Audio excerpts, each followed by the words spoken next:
Hi friends, welcome to my channel get ready. ప్రస్తుతం థియేటర్లలో సందడి చేస్తున్న పవర్ స్టార్ పవన్ కళ్యాణ్ కాటమరాయుడు సినిమాను తెలంగాణ ముఖ్యమంత్రి తనయుడు మరియు మంత్రివర్యులు అయిన కల్వకుంట్ల తారక రామారావు చూశారు.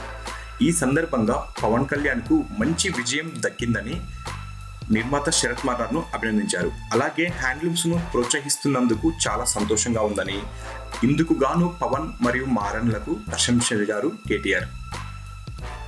అలాగే పవన్తో కలిసి ఓ సెల్ఫీ కూడా దిగారు కేటీఆర్ గారు. సాధారణంగా సెల్ఫీ బండి ట్రెండీ ఐటమ్స్ కు దూరంగా ఉండే పవన్ కళ్యాణ్ ఇటీవల మాత్రం వరుసగా సెల్ఫీలు దిగుతూ సందడి చేస్తున్నారు.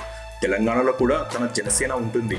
రాబోయే సార్వత్రిక ఎన్నికలలో పోటీ చేస్తామని ఇటీవల స్పష్టం చేసిన నేపథ్యంలో అధికార పార్టీ అధినేత తనయుడితో పవన్ సెల్ఫీ దిగడంపై రాజకీయంగా తెలంగాణలో పవన్ ఎలాంటి స్టాండ్ తీసుకోబోతున్నారా అనే ప్రశ్న తలెత్తుతుంది. మీకు ఈ వీడియో నచ్చితే లైక్ చేయండి, షేర్ చేయండి. మరిన్ని లేటెస్ట్ అప్డేట్ న్యూస్ కోసం తప్పకుండా సబ్స్క్రైబ్ చేయండి. సబ్స్క్రైబ్ చేయడం మర్చిపోవద్దు.